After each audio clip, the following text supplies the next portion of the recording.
Hello guys, today we're gonna see how to transfer money from Yono SBI.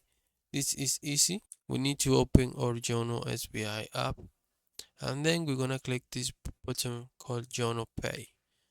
Once we do that, we need to click this option Quick Transfer and then we're gonna select SBI option. Okay, and right here you can select the account, one account that will send money. Okay, you need to select this account or one of your accounts.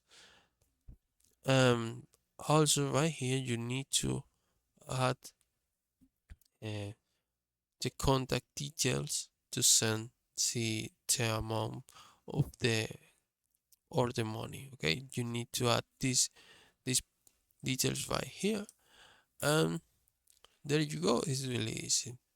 I hope this video was helpful. Please comment and subscribe.